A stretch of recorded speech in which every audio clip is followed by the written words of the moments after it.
Сәлем, жақсы өзің. Мен осындай өте қызықты кітап алдым. Қараш күшті, иә? Күшті екен.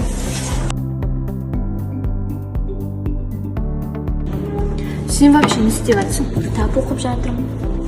Не туралы? Біз үшеуге деген өте қызықты кітап.